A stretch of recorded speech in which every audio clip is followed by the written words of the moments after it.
I remember landing in the UK with a suitcase and a dream. A few years later, I'm packing my bags again, but this time I'm heading back home. Let me show you what has happened in between. Hello, YouTube. My name is Grace. I'm living and working in the UK, and this is what has happened to me. Just like everyone else who comes to the UK, I had very big dreams when I came here, and I wanted to work for a number of years before I could return home. But that is not going to happen. And here is the reason why. Let me talk to you about resting and the kind of work that I do. At the moment, right now, today, as I'm speaking to you, I'm on leave. And this is the time that I say to myself, I'm taking some time off.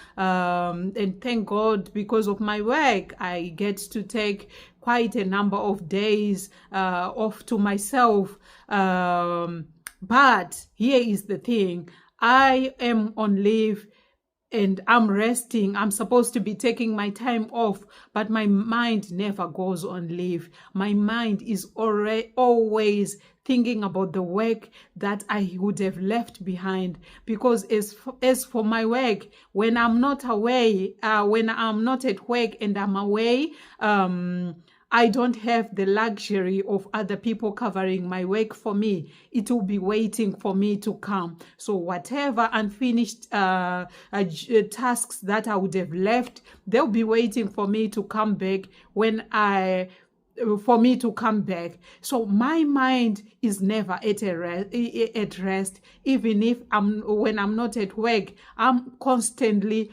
being reminded about work.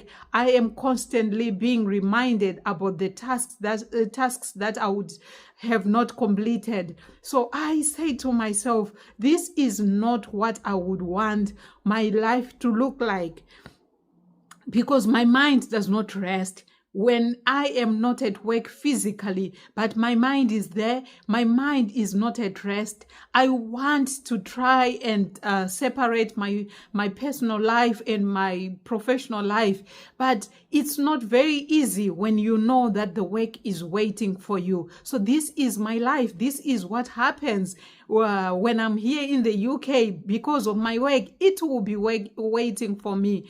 So this is also something that makes it very hard and very difficult for me to be able to thrive here. There is need to adjust, like people would say, you have to adjust, but it's not as easy as what people would think, because my kind of work is a bit sensitive. It's time sensitive, and it just gets into your bones. So this is what life looks like for me. And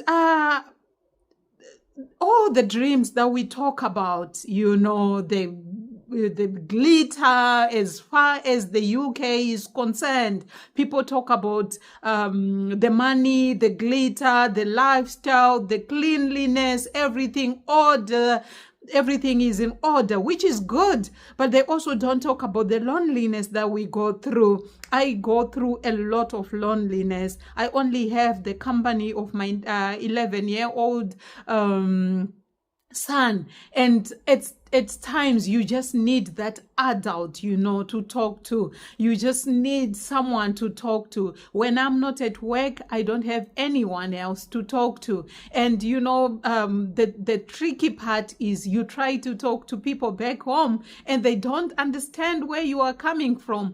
In fact, they would say, you should count your blessings because you're in the UK.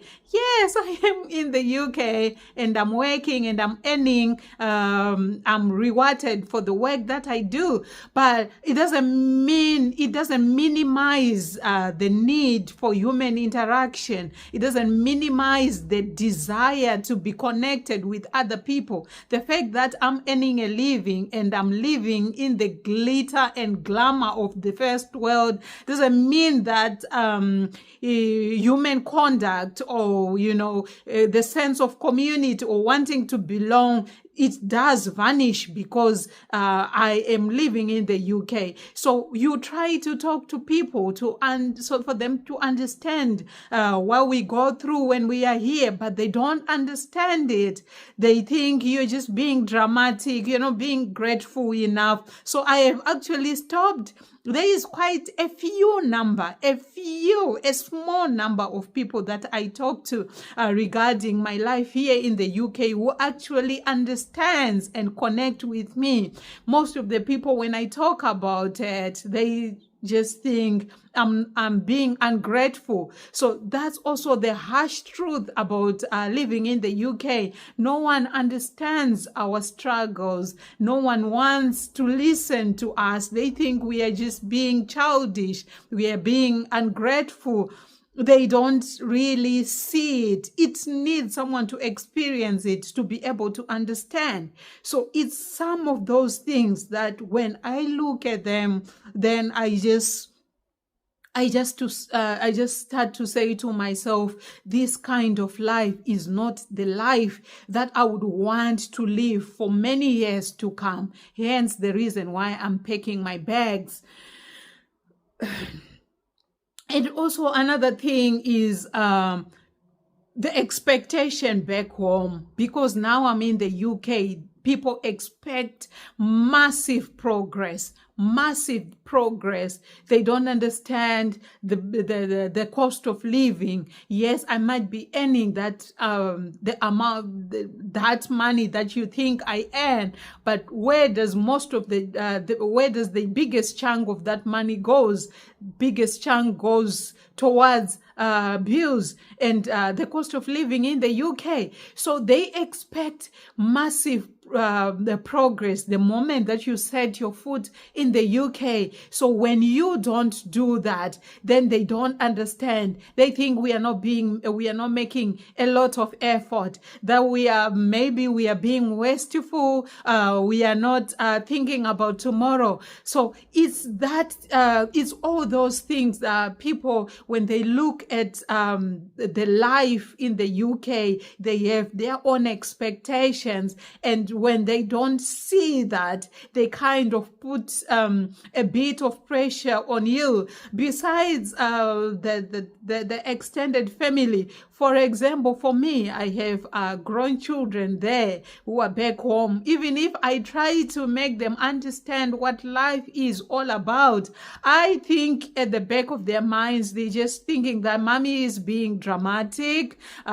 She's living the life, and she's probably, enjoying eating whatever it is that they think we will be eating, or whatever they think, their own version of fancy food. So when we are here and they say probably they want something to be done at the house, or they want something from me and I'm not able to do that, they think that I'm just being difficult, and I don't understand. I have forgotten that life is difficult in Zimbabwe. Yet it's not all glitz and glamour. It's a lot of sacrifices to be able to do what I am doing, to be able to be building, to be able to build the homestead that I'm currently building. It's a lot of sacrifice, but who do I tell? I'm telling all this to deaf ears. They don't understand. It needs someone to experience this life to be able to understand what exactly it is, so that they have a better understanding. So it's one of those things, the life that we live here, really, how difficult it is, because no one understands. It's only the people who are here, who live in the diaspora. They are the only ones who understand. No one else does understand. And also another thing that really makes my heart bleeds. Recently, I was talking to the person living at my house, just trying to get a bit of update about some things. And, I just saw that people, they don't really put a lot of effort to preserve that you are working for. People, they don't put effort. We work very hard here. We send home to develop ourselves and to develop, to put something in place for our return. And people, they don't put value in any of that. So when you think that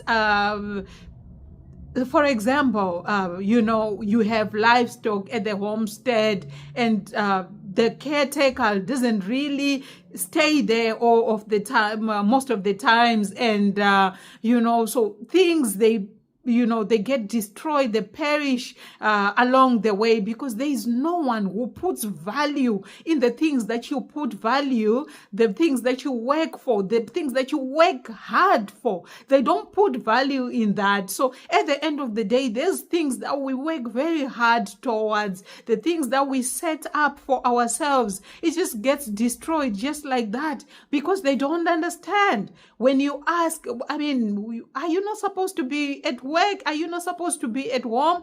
I'm not there all the time, and I have no power to control the way things are done and the way things should be done. So it's one of those things that really makes it so difficult, that you wish you were on the ground to see how your projects are progressing. I am even contemplating at the moment that I was thinking of starting some things whilst I'm still here, but I am kind of just having second thoughts.